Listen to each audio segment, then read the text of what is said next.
Jadi karena seakan-akan belum melakukan. Indonesia itu dulu kedatangan Islam itu tidak pernah dipertentangkan antara Islam dan negara, sehingga diskusi itu sudah salah karena para wali itu tidak pernah mempertentangkan Islam dan keindonesiaan atau kebinekaan. Satu, bahwa para wali itu misinya dakwah, di mana-mana dakwah itu pasti ketemu yang berbeda, mulai beda agama, beda pilihan madhab, beda tradisi, beda kultur. Jadi itu tidak perlu dipertentangkan, tapi malah itu jadi lahan dakwah. Sehingga kita ini kalau diminta diskusi hubungan negara dan agama malah bingung, memangnya kenapa? Itu seperti dulu zaman P4, saya punya kawan di Jogja, teman saya nulis tafsir Profesor Zaini, itu pernah zaman Pak Erto disuruh sosialisasi P4 di Papua. Apa hubungan Pancasila dan UUD 45? Itu orang Papua jawab, hubungannya baik-baik saja Pak. Jadi yang unik itu ketika disuruh baca Pancasila, 1 Pancasila, 2 ketuhanan yang Maha Esa. Nah, akhirnya 6 kan? Kenapa Pancasila jadi 6? Yang unik itu ketika ditanya, ini saya melihat langsung di TV 7 itu, Indonesiaku itu, ada anak-anak kecil ditanya, bendera ini milik siapa? Bendera merah putih itu. Jawabannya apa? Milik sekolahan Pak aja. Karena memang milik sekolahan. Itu yang tanya itu kaget. Milik sekolahan Pak. Nah, tentang tema ini mohon dibaca ini langsung start ya, langsung serius, karena tadi sudah kayak jurkam tadi, ini yang langsung khas ilmuwan. Ini sebagai penghormatan saya pada Yunisma, ini khas keilmuan. Imam Zuhri adalah gurunya Imam Malik. Ya, saya ulang lagi ya, Imam Zuhri adalah gurunya Imam Malik. Halaman 29. Ini langsung start saya baca halaman 29. Dan ini terutama yang para punggawa-punggawa ini. Saya baca ya. Ini teks tidak ada yang saya rubah, memang persis seperti ini. Bismillahirrahmanirrahim. Yaqulu Zuhri, ini gurunya Imam Malik. Fama futiha fil islami fathun qablahu kana a'zama minhu. Innama kanal qitalu haitsul taqon nasu. Falam makanatil hudnatu wa wadu'atil harbu wa amanan nasu ba'duhum ba'du wal taqaw fatafawadu fil hadits wal munaza'ah. Falam yaklim ahadun bil islami yaqilu syai'an illa dakhula fihi. Walaqad dakhalataini kasanaten mithlu man kana fil islam qabla dzalika au aktsar. Terus ini ngomongnya harus santai, nggak boleh provokatif. Begini, kita tahu dalam perdamaian Hudaybiyah itu poin-poinnya itu semuanya merugikan Islam. Di antaranya adalah jika yang Islam masuk kafir harus dibiarkan, karena berarti masuk ke habitat asli. Karena Nabi sebelum jadi Nabi, komunitas pokok itu kafir, sehingga kalau Islam masuk kafir kembali ke habitat. Tapi kalau Islam masuk kafir, kafir masuk Islam itu harus dikembalikan karena dianggap bid'ah. Maka kalau kamu dituduh bid'ah itu tenang saja dulu, Nabi itu ya dituduh ji'ta bidinin muhdas, kamu datang dengan agama yang baru. Cuma agak diteruskan wa kullu muhdatsatin bid'ah wa kullu bid'atin dalalah. Jadi orang-orang kafir dulu kalau ngomentari Nabi, ji'ta bidinin muhdas, kamu datang dengan agama yang apa? Baru. Nabi nurut. Semua perjanjian yang merugikan Islam itu Nabi nurut. Tapi Nabi hanya minta satu hal, jangan ada perang 10 tahun.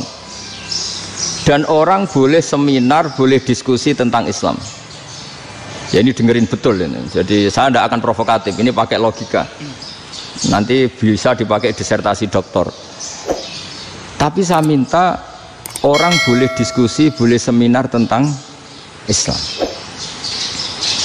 Akhirnya saat itu juga ada orang yang masuk Islam. Di depan tulisan itu belum kering istilahnya. Datang ke situ, namanya Abu Jandal bin Suhail bin Amr. Itu datang ke Nabi, ya Rasulullah, saya ini mau masuk Islam. Kata orang-orang kafir, ini pertama Muhammad, kamu komitmen enggak sama perjanjian? Kalau kamu komitmen harus kamu kembalikan. Nabi bilang, Ya Aba Jandal, kamu kembali ke mereka, ke habitat mereka, yaitu menjadi kafir, di komunitas kafir maksudnya. Akhirnya nangis. Umar, Sayyidina Umar itu mendekati Abu Jandal, kemudian memberi isyarat supaya ngambil pedangnya. Jadi isyaratnya wong ini baca ora wis. Maksudnya orang-orang kafir. Tapi Abu Jandal nggak mau. Singkat cerita akhirnya kembali ke komunitas kafir. Tapi yang dikatakan Imam Zuhri cara analisis ini nggak bisa pakai provokatif, harus pakai analisis. Innama kanal qitalu haitsul taqon nasu. Yang namanya perang itu menjadikan orang tidak berpikir jernih. Ini poin yang diambil oleh Rasulullah. Kalau dibahasakan Nabi curi kesempatan, masuk Nabi dikatakan mencuri, meskipun itu hanya bahasa ya. Enggak mungkin lah kita bahasakan seperti itu. Saya ulang lagi ya. Kenapa ada perang berkesinambungan sampai tahun ke-8 Hijriah? Mulai tahun kedua ada perang Badar sampai tahun 8 Hijriah itu perang terus. Nabi sama orang kafir perang terus. Akibatnya apa Pak Profesor? Namanya perang itu ya nggak kau bermikir. Pokoknya agar ketemu Islam perang, Islam ketemu kafir perang, nggak kau bermikir. Padahal Islam itu bisa diterima oleh akal sehat, harus lewat diskusi, lewat pengamatan, lewat pemikiran, lewat pengendapan berpikir.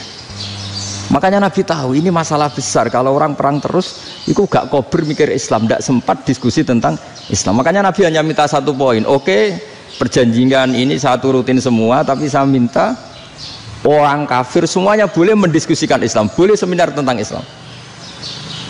Mereka bilang iya, pada pikiran mereka kan diskusi paling piye. Ternyata betul, ada diskusi. Terus temanya gini, kira-kira bener di Muhammad Abu Jahal. Terus Tuhan Muhammad sama Tuhan Abu Jahal itu keren mana? Diskusi. Tuhan Muhammad itu khaliqus samawati wal ardi, yang menciptakan langit bumi. Sebagaimana kampanyenya Muhammad. Ya mereka masih jangkar bilang Muhammad.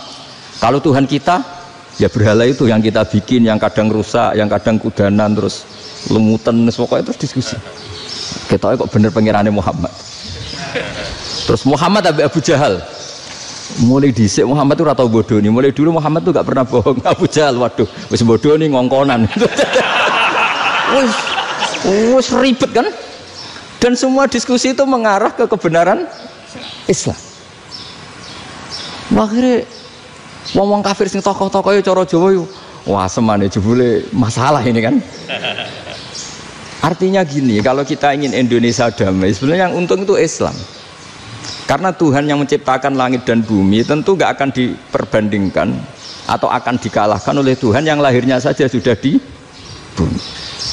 Misalnya kita menjual Tuhan Allah, siapa itu yang menciptakan langit bumi, yang ada sebelum langit bumi, bandingkan dengan Tuhan yang lahirnya di bumi, ada tanggal lahirnya, ada aktenya, itu kan sudah ribet kan. Begitu juga kalau memperbandingkan tokoh, Muhammad itu siapa? Tokoh yang bisa menyatukan pan Arabik, tokoh yang begini-begini, yang sayang istri, sayang keluarga, dibandingkan dengan tokoh Abu Jahal, Abu Lahab yang corong jauh penggaweannya yang ngerugikan orang lain. Akhirnya orang itu mulai tertarik sama Islam. Makanya kata Az-Zuhri pakai bahasa dulu, falam yaklim ahadun bil Islam. Tapi kalau sekarang yang populer itu bahasa yatakallam.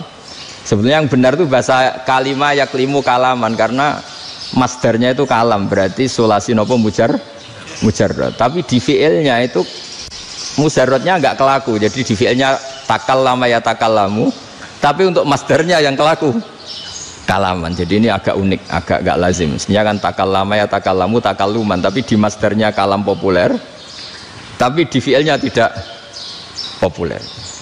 Saya teruskan ya. Ini penting sekali. Jadi menjual Islam, kalau boleh dibahasakan menjual, itu tetap enak dalam kondisi damai. Karena kalau kita perang, itu bawaannya kalau ketemu ya perang. Kalau ketemu perang, sehingga orang itu rakober diskusi dulu. Saat benernya Islam sampai kafir itu bener di. Karena tidak kober diskusi, tidak sempat diskusi, orang yang milih yang kafir. Karena yang mayoritas yang kuat. Sementara Islam zaman itu lemah. Lah Nabi itu yang diminta hudnah, yang penting kita damai. Terus orang boleh mendiskusikan benar mana kita dan mereka. Ya setelah diskusi ya tadi kan nggak mungkin Allah yang begitu keren hebat pencipta langit bumi dibandingkan berhala yang mengurus dirinya sendiri saja tidak bisa. Walhasil terus orang mulai tertarik sama Islam dan aturannya nggak boleh dilarang diskusi itu. Nah makanya saya pernah ditanya beberapa profesor di Jogja, Gus, suatu saat kalau kampus paling keren di Jogja ini ada Islamic Studies, kemudian pengajarnya dari berbagai agama, ini riskan nggak bagi Islam? Saya jawab, asal yang didiskusikan Islam itu nggak masalah, yang repot itu nak umat Islam. Karena kalau umat Islam yang jadi percontohan, banyak raja yang dolim, banyak pemimpin muslim yang dolim, terus identik dengan Islam itu jadi dolim, kan ribet. Ya kalau pas umat Islam, kalau Islam yang kumat kan jadi masalah kan. Nah ini kan terus jadi beda umat Islam sama Islam yang lagi apa? Kumat. Singkat cerita terus Islam mendapat posisi yang luar biasa. Nah makanya di sini diistilahkan falam makanatil hudnah, ketika ada perdamaian wa amanan nasu ba'dum ba'do, orang merasa aman, itu fatafawadu fil hadis wal munazaah, mereka berdebat. Munazaah itu berdebat, keren mana konsep Muhammad dengan konsep Abu Jahal, keren mana konsep Tuhannya Muhammad dengan Tuhan kita, terus diskusi. Dan mereka akhirnya ikrar, wah yang benar ya Muhammad lah, di mana-mana Tuhan tuh ya sebelum langit dan bumi, di mana-mana Tuhan ya punya reputasi menciptakan, masa Tuhan reputasinya diciptakan kayak berhala dan sebagainya. Ibadah juga gitu, ibadah wong kafir itu kalau tawaf itu telanjang, ibadah Muhammad santun pakai pakaian, terus akhirnya mereka mulai tertarik Islam. Sehingga saya lihat di beberapa tafsir, saya memang tidak akan ngomong yang tidak serius, ngergani Unisba ben sawangane pemikir serius.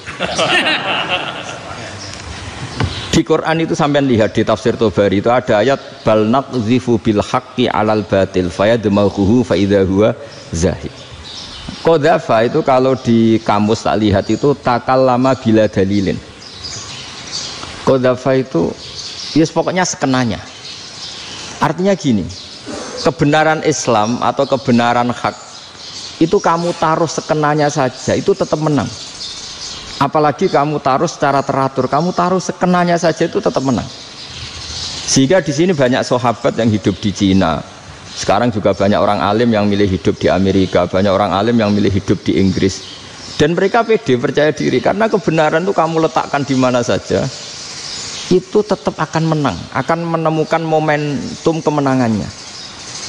Misalnya gini, contoh paling gampang. Dulu para peneliti, saya ulang lagi, dulu para peneliti itu ya datang kemana-mana, termasuk Ibnu Battuta, termasuk Ibnu Khaldun, ya semua peneliti itu suka neliti. Setelah diteliti, Quran itu satu-satunya kitab suci yang membicarakan sains, misalnya tentang falak, tentang astronomi, tentang asal-usul kejadian manusia, kejadian makhluk, juga bicara tentang geografi, geologis, semuanya. Sementara kitab lain hanya cerita tentang mawaid wal hikam wal ibar. Jadi diteliti kayak apa, pada akhirnya hak ini yang menang. Bal naqdhifu bil haqqi 'alal batil fayadmaghu fa idza huwa zahid. Saya berkali-kali cerita, ada ulama yang ahli matematika. Ketika ditanya kenapa kamu suka ngajar matematika, sampai muridnya itu ragu, ini guruku mlebu swarga ta ora, penggaweane mulang matematika. Tapi para muridnya bermimpi bahwa Imam Amudi itu disuruh ngajar para malaikat. Dan itu pede betul dia. Kata Allah, ini ulama saya yang iman kepada saya setingkat iman kamu. Jadi malaikat itu tidak mungkin Gusti, kita menyaksikan langsung engkau, sementara ini di bumi nggak nyaksikan jenengan. Kenapa bisa sepede dan seyakin itu? Akhirnya Imam Amudi disuruh ngajarin matematika. Jadi Anda kalau profesor itu nanti harus sempat ngajari malaikat, itu baru benar-benar profesor. Jadi nanti di akhirat ngajari siapa? Malaikat.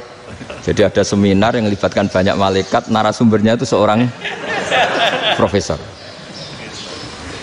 Itu ketika kenapa engkau begitu yakin kalau Allah itu Tuhan dan Allah itu Al-Wahidus Shomad.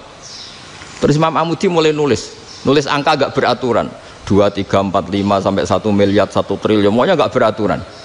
Kata beliau, nisbatus naini wasalasa ila ma la nihayatalaha iku nisbatul far'i ilal asli. Mbok angka sebanyak apapun, 2 dibanding 1 ya far'ul wahid, 3 dibanding 1 ya far'ul wahid. Semua angka yang enggak terhingga pun dibanding 1 semuanya far'ul wahid. Semua angka sebanyak apapun itu cabang dari angka satu. Fakullu hadil awalim far'un minal wahidis somad, yaitu Allah Subhanahu wa ta'ala. Akhirnya malaikat tepuk tangan, iya juga. Jadi begitu juga ada ulama itu ahli gambar. Saya dulu ngaji sama Mbah Mun Al-Husunul Hamidiyah, itu kitabnya itu banyak gambarnya. Dan kali gambar yang ngawur betul, mangga ahli gambar. Saya epol, tersempurna lele. Semua gambar bangunan, gambar sapi, pokoknya gambar. Ternyata dia menemukan Tuhan itu dari gambar. Gambar serapi ini atau seruwet ini sama. Gambar rapi sama ruwet itu sama kalau dalam pandangan tauhid. Dimulai minan nuqtah al-wahidah. Kowe cek gambar sing rapi, sing indah, cek gambarmu elek, dimulai dari satu titik. Dan titik ini nuqtatil wujud, yaitu Allah Subhanahu wa ta'ala. Jadi nak cara ahli tauhid gak penting gambare api, menang lomba atau ora penting. Butuhe hadis surah ini gambar baik yang rapi maupun ndak adalah min nuqtah dari satu titik. Ya, alam raya sebanyak ini mbok gambar mbok ora, cek mulai Mars sampai Jupiter kabeh semua bentuknya yang banyak ini semuanya min nuqtatil wujud, yaitu dari titik wujud. Ini kok Allah Subhanahu wa ta'ala. Di sini hebatnya ulama-ulama, mbok dia pengajar matematika, mbok pengajar gambar, semuanya dipakai perangkat untuk tauhid. Nah, itu kan juga bagian dari Islam damai, Islam yang sangat tidak perlu perang untuk orang dipaksa Islam, nggak perlu provokatif kayak tadi pidatonya rektor jenengan tadi. Jadi ciri utama ilmuwan tuh kalau ngomong datar tapi logikanya nggak terbantahkan, itu ciri khas ilmuwan. Kalau ciri khas politikus kalau ngomong itu keras, provokatif lah kira-kira gitu. Tapi isinya biasa. Nah, saya berharap nanti semua profesor doktor itu datar tapi isinya kualitasnya bagus ya. Mentes. Jadi makanya terus kata ulama, kenapa diistilahkan balnat zifu bil haqqi? Kenapa pakai qadzafa sementara qadzafa maknane takallama bila dalil? Maksudnya bila dalil di sini itu min ghairi ikhtiyajin ila dalilin. Kebenaran itu memang nggak butuh dalil. Apa kita perlu dalilnya apa? Buktinya apa? Kalau 3 itu cabang dari 1. Wong gendeng yang takut gitu pas orang gendeng. Wong 3 cabang dari 1 kok ditanyakan buktinya apa? Itu min awalil bidah. Pertama orang pasti tahu kalau 3 itu far'ul wahid. 1 juta juga far'ul wahid. 1 miliar juga far'ul. Gambar yang sebanyak apapun ya dimulai dari 1 titik. Cek gambar benar maupun yang tidak. Akhirnya apa? Ulama dulu itu sebegitu rileks nerangkan tauhid. Lalu kenapa asma ini yang ya ini kan khas NU ya, khas pesantren. Sebenarnya saya keberatan pakai istilah khas NU, pakai khas pesantren karena NU itu anaknya pesantren, jangan dibalik pesantren anaknya NU, karena sebelum ada NU itu ada pesantren. Tapi kayaknya Unisma lebih suka pakai bahasa NU dan saya ya agak orderan yang terpaksa disuruh ngomong. Ini agak apa ya, agak kacau sebetulnya ini, agak kacau. Jadi NU itu sama pesantren itu tua pesantren. Jadi NU dilahirkan pesantren, bukan dibalik pesantren dilahirkan NU. Sehingga barokahnya didirikan pesantren ini, kadang nyuwun sewu sekali Mbah Hasyim itu kadang ide besar beliau itu ora dituruti wong NU. Jadi Mbah Hasyim cara kula kok dadi Mbah Hasyim ya mangkel. Mbah Hasyim itu ngarangno kentong. Nggih ngaramno beduk, tapi NU nganggo kentong. Beduk. Dan uniknya Mbah Hasyim enggak tersinggung. Karena ciri khas pesantren itu membolehkan perbedaan apa? Pendapat. Itu masyhur khilafnya Mbah Hasyim sama Mbah Fakih Mas Kumambang itu sampai dikitabkan. Saling ngeritik, saling macam-macam lah. Jadi cara berpikir Mbah Hasyim ketika Nabi rembukan, ini gimana ya cara menentukan waktu sholat ya? Ya pakai kentong ya Rasulullah, zakalin nasoro itu untuk orang Nasrani.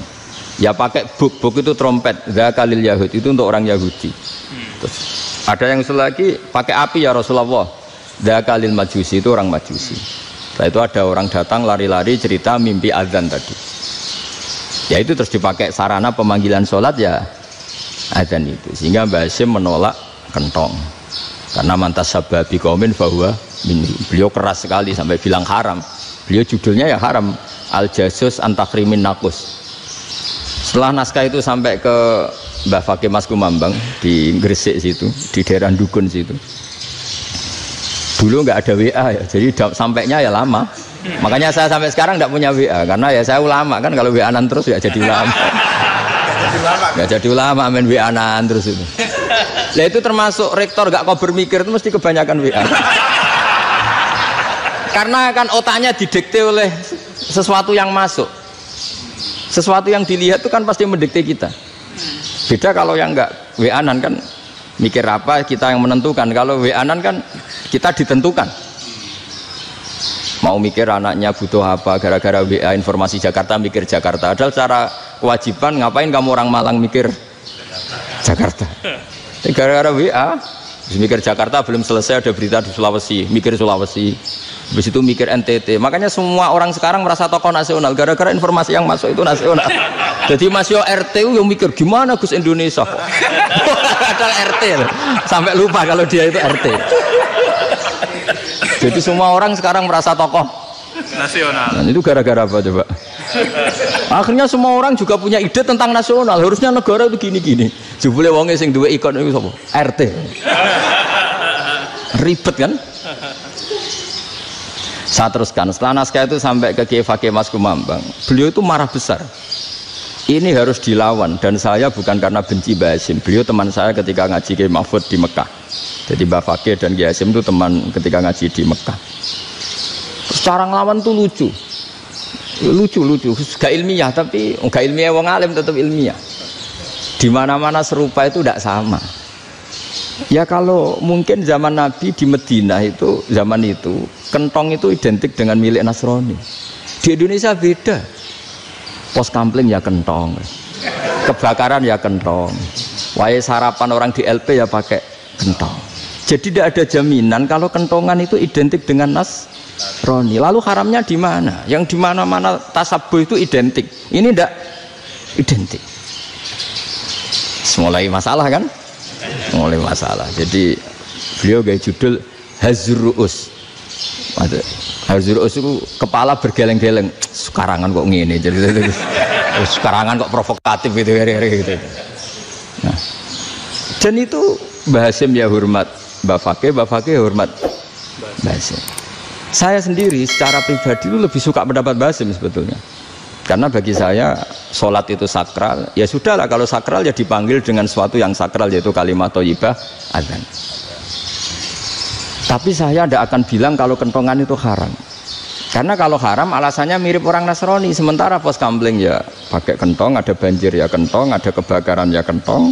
Jadi tidak identik untuk misa atau untuk sholat ala Nasrani. Tapi itu dulu ya rileks saja, dua beliau itu ya saling menghormati padahal saling kritik. Dan dulu ulama yang beda madhab itu ya saling menghormati. Imam Syafi'i itu kalau sholat di kawasan Masjid Abi Hanifah ya tidak kunut. Ketika ditanya kenapa kamu tidak kunut sementara engkau berpendapat kunut itu sunat, ikroman di hadal madhab, saya sangat menghormati madhab. Imam Ahmad bin Hanbal itu berpendapat kalau orang pakai bekam, pakai iftisot atau hijamah itu batal sholatnya. Sementara Imam Syafi'i mengatakan tidak batal apa sholatnya atau wudunya tidak batal. Tapi Imam Ahmad itu ditanya, apa kamu makmum Syafi'i? Bagaimana mungkin saya tidak makmum sama wali kutub seperti Imam Syafi'i? Padahal menurut keyakinan Imam Ahmad ini sholatnya batal. Ini habis ikhtijam udah wudu. Tapi tetap saja beliau karena perbedaan pendapat di furu' itu lazim. Ya orang boleh berdebat lah. Ketika Unisma datangkan saya, itu saking senengnya kiai, apa saking sombongnya sampai ngatur kiai, kan nggak pernah bisa diperdebatkan. Itu kan orang boleh debat kan? Itu saking angkuhnya apa saking senengnya kan nggak jelas kan? Kan dan orang boleh setuju pendapat saya, yaitu ngatur kiai itu haram. Setuju juga Pak Rektor, ekspresi mahabbah itu ya macam-macam. Dulu sahabat ya gitu, sahabat itu ada yang nggak kenal wajahnya Nabi sama sekali sampai akhir hayatnya. Ketika ditanya, lo kamu itu sahabat kok nggak tahu wajahnya Nabi? Saya tidak pernah berani memandang Nabi karena ijlalan Nabi, terlalu menghormati saya sehingga tidak berani memandang wajahnya.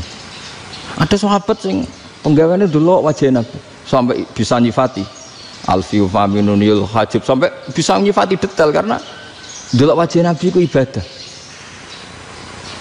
Ada seorang wali ditanya, kalau kamu di surga ingin nggak melihat Allah? Enggak. Loh, tapi semua orang ingin melihat Allah. Unazzihu dzalikal jamal an-nadhari misli. Ben gak elek-elek Allah tak delok terima aku. Wong ra jelas. Berarti kok delok pangeran. Banyak. Jadi justru tapi karena saking takzimnya. Enggak lah, mosok sak aku kok.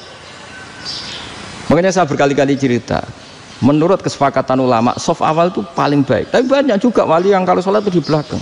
Koyok paling bener yang gue ngarep gitu. Lu bayangkan misalnya, kamu semangat di soft awal di masjid haram, jebule sholatnya salah. Itu dari malaikat, gayanya gue ngarep, jebule raro. Ini di sini-sini wong, jebule bodoh gitu. Gayanya gue ngarep, jebule. Coba orang kalau sowan Mbah Mun, yang berani di depan itu kan ya ketuanya atau jubirnya kan, yang merasa tidak pati pinter-pinter kan mesti di pojokan. Artinya sudut pandang seperti itu ya sah saja, apa?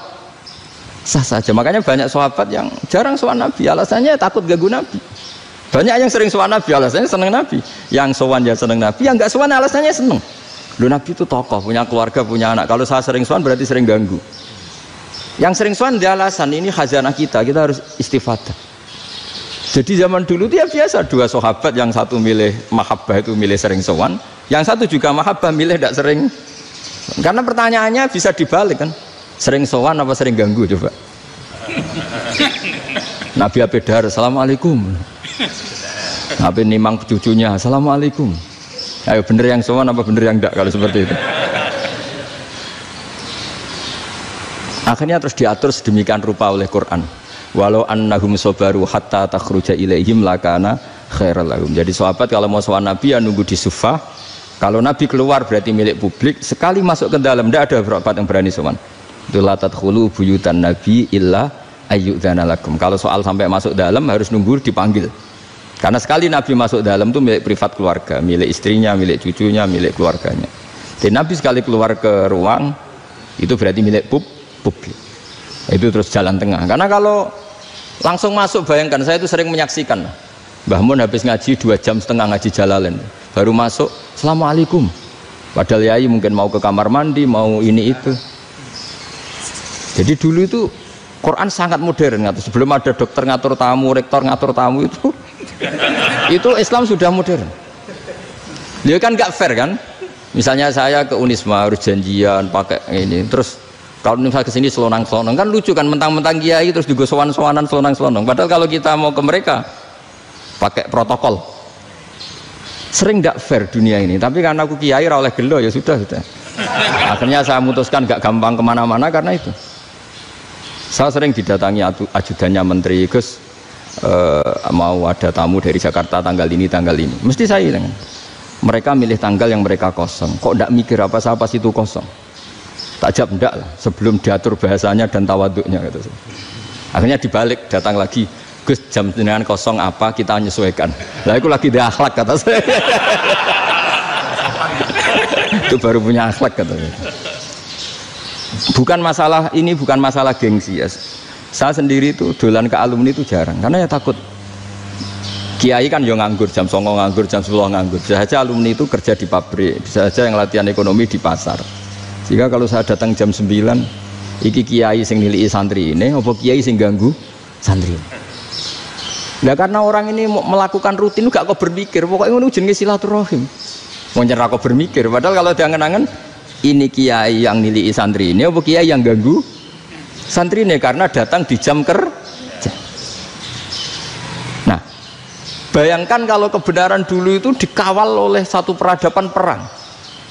Jadi Nabi sesuai diangen-angen Nabi.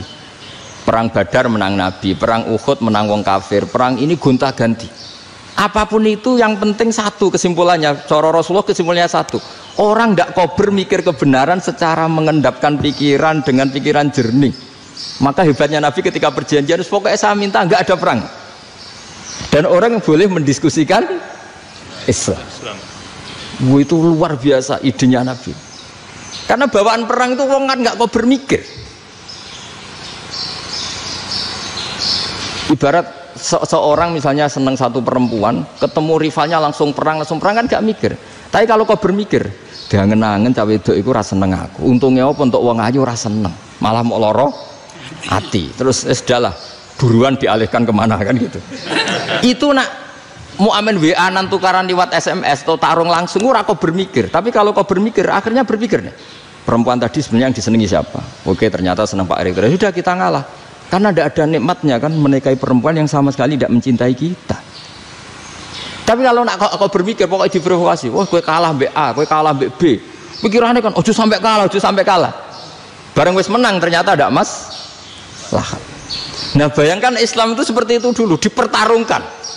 Wong Islam itu dinu aklin. Agama yang diterima dengan akal sehat, tapi sekarang ukurannya perang. Yang menang berarti benar, yang menang benar. Kan terus jadi repot.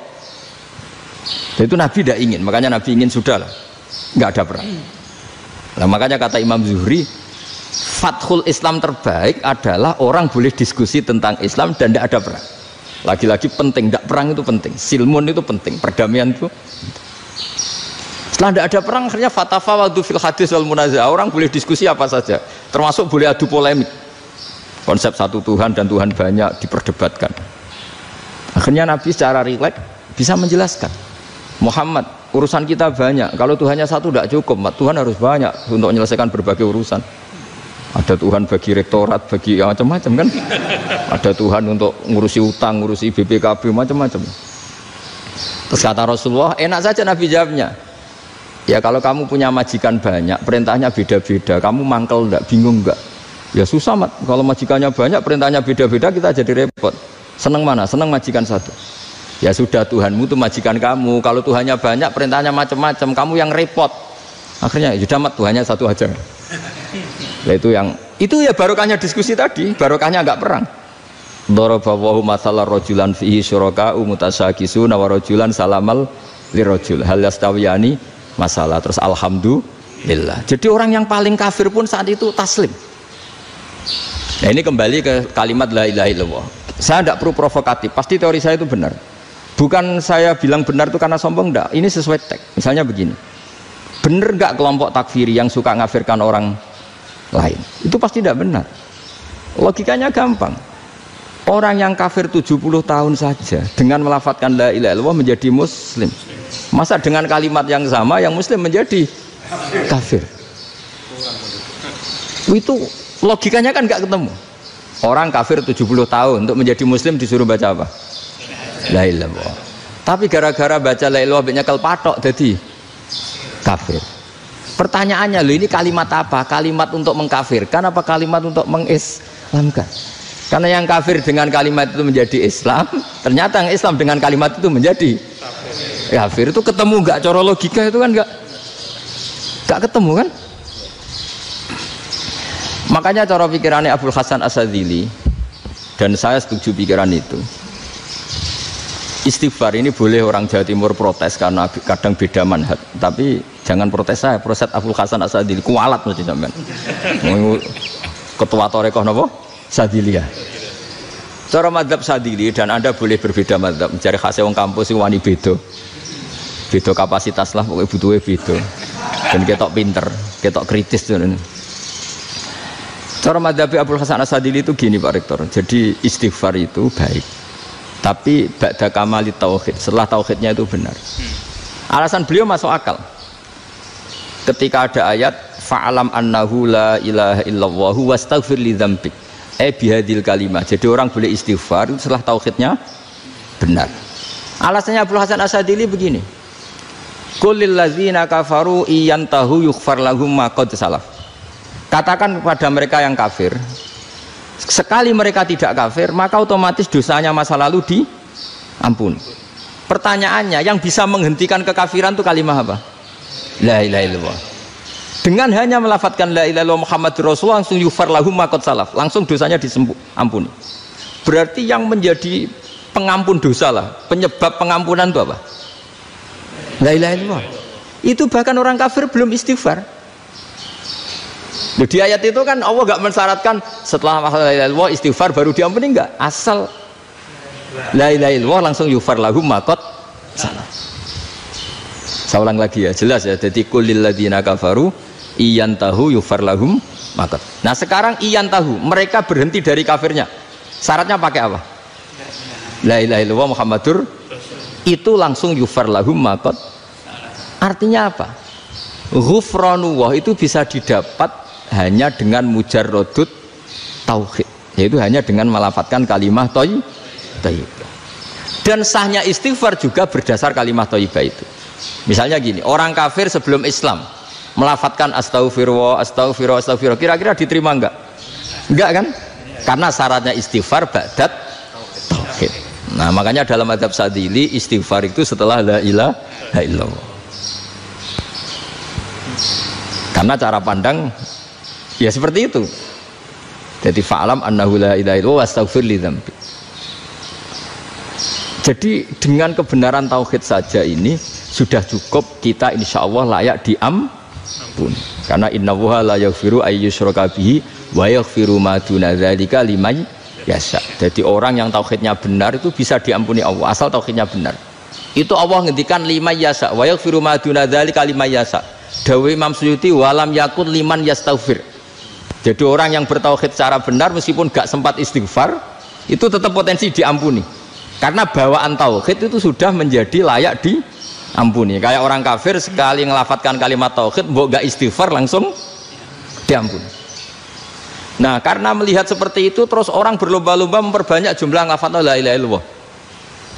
Jadi kita yang alim, kita semua, saya tidak bilang saya, kita termasuk yang di pinggir-pinggir saya ngaku alim nggak masalah lah soalnya. Kita semua yang alim-alim itu tahu bahwa la ilaha illallah itu super. Sudah bawaannya tauhid, juga punya kelayakan diampuni. Nah kemudian nasib kita agak sial. Malah kalimah ini dituduh bid'ah, dituduh khurafat. Mergo Nabi nggak pernah tahlilan, Nabi nggak pernah. Nabi nggak pernah tahlilan kalau diartikan Nabi ratau mau coba la ilaha illallah aneh gak kalimah ini. Nah, ini provokatif ini. Jadi ini sudahlah keanehan-keanehan ini kita terima karena ciri utama wali, ciri utama ulama itu wa'udhu fisabili harus pernah disakiti. Jadi kalau Unisma sakit kalau dituduh apa? Dituduh bid'ah itu berarti belum calon ulama. Calon ulama itu wa'udhu fisabili harus disakiti. Jadi kalau kamu disalahpahami itu ya harus santai. Provokatif tadi. Iya, termasuk provokatif tadi. Termasuk diatur tadi itu. Jadi kalau cara berpikir kan karena mereka itu memang kalau kita turutin itu memenya itu terlalu kadang menghujat kita itu enak ya jadi GNU ada orang mati datang kiainya dapat makan dapat rokok terus pulang gitu. Jadi apa terus kita kayak tersangka terus kita kan kayak tersangka terus tertuduh terus itu. Terus yang orang NU ya memenya juga nggak kalah ekstrimnya. Boleh ya ajaran orang nggak boleh ngasih kiai gitu. Berarti boleh dong ajaran kikir. Jadi memang kadang apa ya cangkem elek lah bahasa kasarnya itu. Itu memang kadang lebih mengenakan kalau kita datang ke acara mayat kan dapat makan, dapat minum. Kalau yang sohibul bed rokok ya dapat rokok. Kalau kiainya dapat wajib, kadang 20.000, kadang 50.000. Terus memenya itu kok setega itu ya ada orang meninggal kok malah kita makan-makan. Seakan-akan kan kultur ini biadab kan gitu. Tapi yang orang NU kebalikan bales. Oh ternyata nggak boleh ya mayat disodakoi. Ternyata nggak boleh ya orang dermawan. Berarti Islam membolehkan medit ya gitu. Mau ini kan. Tak angen-angen itu luwih mandi timbang takbir ya kan. Karena ini kan memicu emosi kan. Memicu apa? Emosi. Nah tapi saya kalau disuruh bela mana itu tidak ada yang saya bela. Ya seorang sudah lah kalau mau nganggur saja sudah itu bisa. Ya tapi itu memang apa ya itu khazanah Islam ada yang kritik ada yang enggak. Ya itu memang khazanah ya biasa aja kalau saya biasa. Wajar. Karena dulu ulama itu sudut pandangnya itu ya seperti itu. Ada yang ulama suka ibadah itu sholat, ada yang milih apa tidur. Sampai Imam Ghazali bilang suatu saat ibadah terbaik di zaman akhir itu tidur kan. Sholat saja kalah sama tidur kan. Tapi itu loh ya yang wajib tetap loh terus kamu gak sholat wajib. Begini beliau mencontohkan itu Ada orang sholat tahajud terus obsesinya itu ingin hajatnya terkabulkan. Sementara yang tidur obsesinya nikmati rahmatnya Allah, boleh tidur, bisa tidur. Kata Imam Ghazali, timbang kita tahajud terus nuntut pangeran atuk turu katanya. Mergo engko di akibat terus setan memberi bisikan, "Lho nyatanya kamu tahajud ya gak terkabul." Berarti cerita bahwa Nabi ngendikan kalau doa tahajud mustajab enggak. Daripada ngono ki atuk turu ora tau ndonga. Timbang ngabri-abri Islam timbang ngelek-ngelekin apa? Islam. Jadi ulama itu mulai dulu itu sudah berpikir. Banyak orang menjadikan tahajud sholat malam itu media untuk hajatnya. Dan kalau nggak kesampaian ini mutung. Nyalahkan kiainya ijazah ramandi. Macam. Daripada ngono ora usah apa? Tahajud turu wae. Dan jenis kayak ini tuh banyak. Makanya ulama kayak saya itu saenake dhewe itu ya jarak. Saya sering didolani muhibbin terus bilang, "Gus, saya doakan gini-gini, saya mau nyalon bupati atau saya gini." Saya bilang, "Gak waduh orang donga, nak ramandi darane ulama dongane ramandi." Nak mandi kamu jadi bupati tetap nganggep karena beli. Sopo sing ora roh bupati saya gak beli. Ribet kan? Ketika mereka jadi ngunsurkan doa kamu apa karena kemarin beli? Yang beli maksudnya, nggak beli nggak usah tersinggung. Jadi ribet ngadepin. Nggak, artinya gini loh, boyo doa itu jangan dipakai begitu loh. Kalau minta nasihat tak nasihati, jadi bupati yang baik, gubernur yang. Kalau minta doa itu resikonya. Akhirnya kiai kalau diminta doa ya doa, sebenarnya diisinya itu nggak doa kemenangan. Selamat. Itu nggak selamat gitu. Karena ribet. Makanya Islam itu doa itu setelah iman. Aturan iman benar baru doa. Aturan iman benar termasuk Allah itu yaf'alu ma yasha, boleh melakukan yang dikehendaki. Allah nggak boleh terdikte oleh doa kita, nggak boleh. Ya saya ulang lagi ya, mazhab Hasan Asyadzili ini khas kita. Jadi la ilaha illallah itu didahulukan sebelum istighfar. Tapi kebalikannya mazhab Imam Sanusi itu dibalik. La ilaha illallah itu kalimat yang sakral. Karena yang sakral dibutuhkan muqaddimah, yaitu yang melafadzkan harus yang sudah bersih, yang sudah steril baru melafadzkan la ilaha illallah. Maka dalam mazhab Sanusiyah istighfar dulu baru la ilaha illallah. Nah, dalam mazhab Abul Hasan Asyadzili kebalikan, istighfar itu sah setelah sahnya tauhid. Kamu ikut mana dulu? Asyadzili apa Sanusiyah? Alhamdulillah sama-sama tidak paham, ya sudah. Akhirnya sudah, ya nggak kemana-mana kan gitu.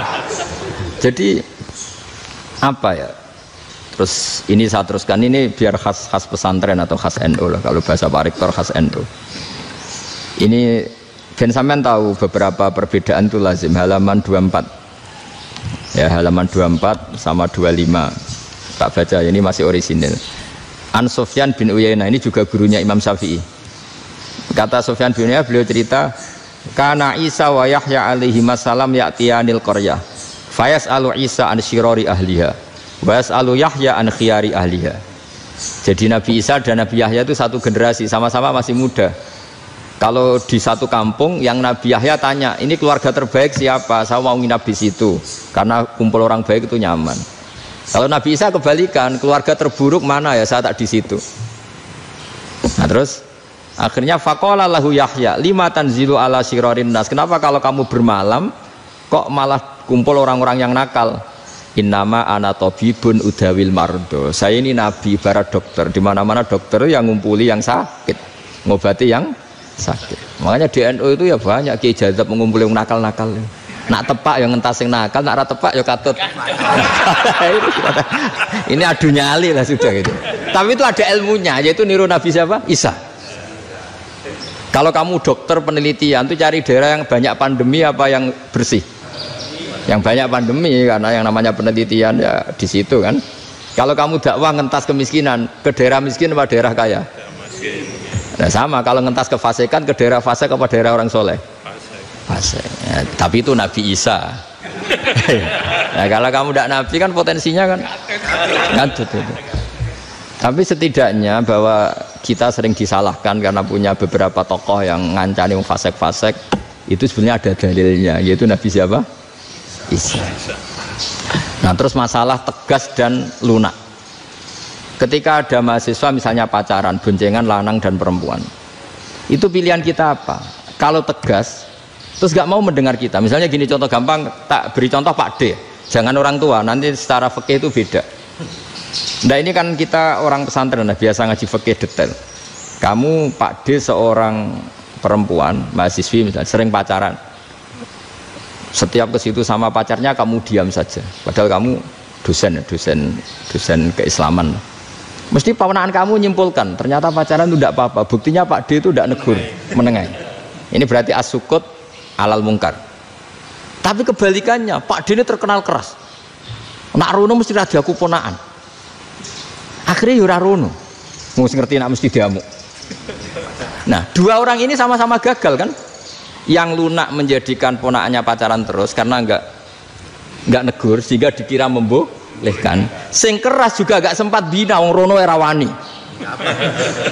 Akhirnya dua orang ini sama-sama enggak ketemu, sama-sama enggak berkesempatan membina kan? Gagal membina kan? Karena yang keras ponaannya enggak pernah situ, berarti enggak bisa bina kan? Yang lunak membiarkan berarti juga ada bina. Nah, Islam itu antara dua itu. Ya agak terlalu lunak, enggak terlalu keras. Karena kalau terlalu keras, misalnya ada kiai terlalu keras, lu masyarakat mau tanya itu gimana? Lari kan? Lu saya ini punya pengalaman pribadi. Saya ini kan kecelok orang alim. Itu kalau pernah ya saya itu berusaha ya pokoknya ya umumnya orang alim lah.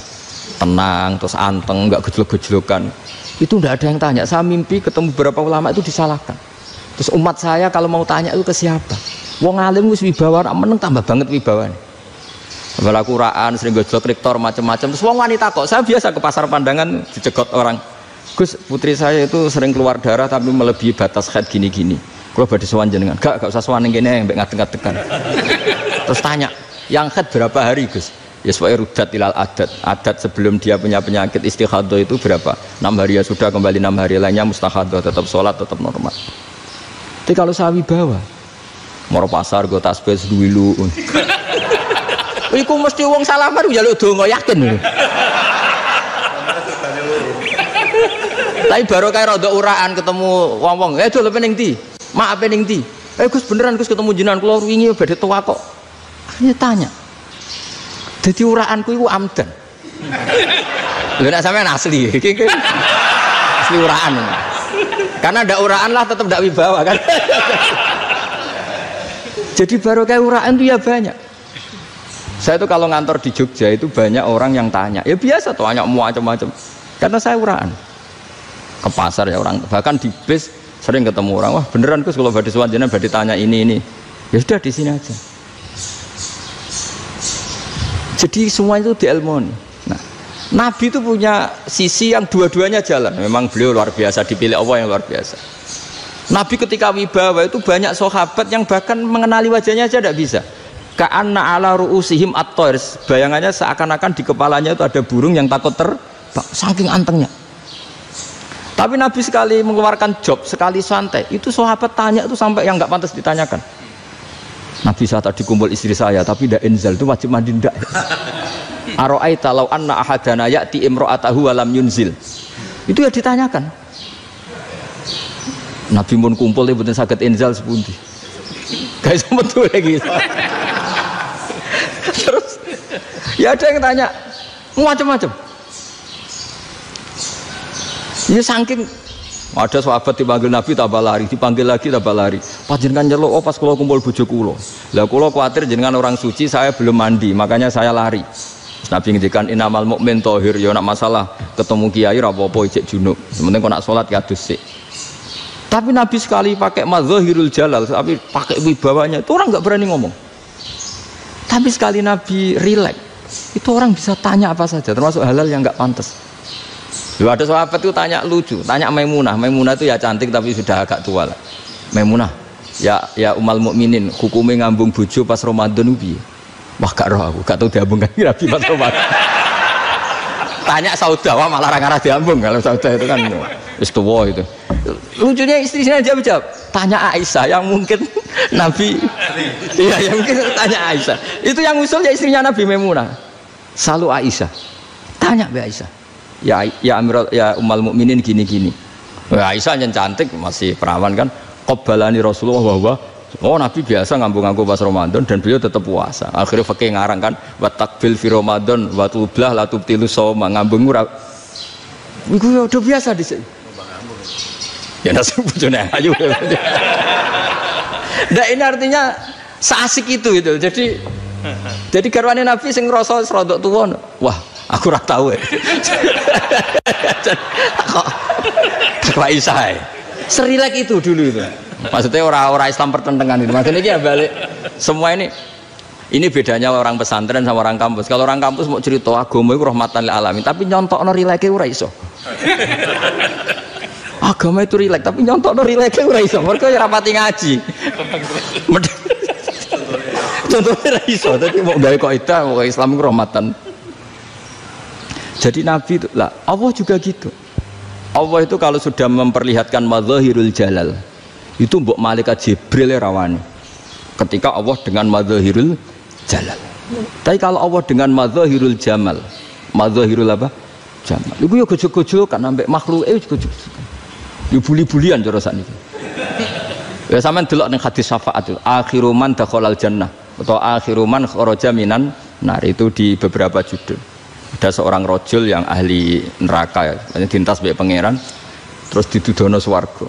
Gusti, swarga sengiler tok ora wong wayu roh wis ngiler tok ngerjaluk Gusti mosok roh tok ora oleh mlebu jarimu asal mlebu metu kon neraka ora jaluk-jaluk meneh sumpah lho ya gak jaluk apa-apa meneh mboten Gusti sekali saya keluar dari neraka ndak akan minta apa-apa lagi wis wallahi la as'alu ghairaha mesti ghaira khoslah ghaira tilkal khoslah ya niku pokoke selain keluar dari neraka saya ndak akan minta lagi didono swarga wong do kelon seru wibet kan sing bojone elek kan dendam dadi ning swarga iku swarga wis macam-macam Gusti mosok roh tok ora oleh mlebu jarine ra janji ra njaluk meneh akhire ya wis didelokno neraka jadi pangeran jawabe gampang didelokno neraka roh neraka begitu menyakitkan begitu ngeri sudah Gusti saya ndak minta surga sementing enggak masuk neraka Rabbana srif anna adzab jahannam.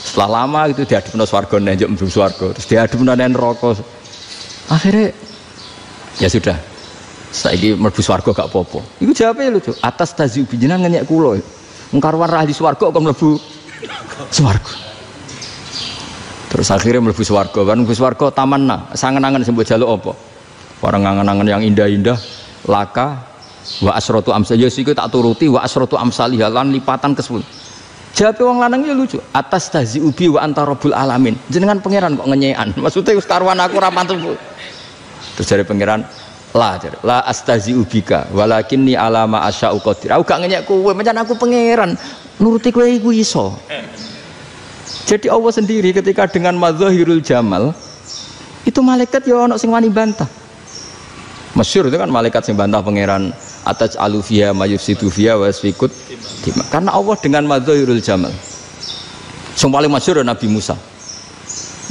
itu ketika Nabi Mi'raj itu beliau kira-kira di langit keempat lah yang masyhur atau kelima ngelangkai Nabi Musa nangis ya Rabbi ini apa-apaan orang sing ja'a ba'di kemudian melangkai makom saya ini apa-apaan jadi Nabi Muhammad kan apapun hebatnya kan junior kok melangkai makom saya ini apa-apaan nggak fair sampai Nabi Muhammad itu tanya gini sama Jibril reaksi Allah gimana ketika melihat Musa seperti itu jawab malaikat Jibril lucu ya roh hiddatahu Allah sapal gayanya Musa biar jadi lucu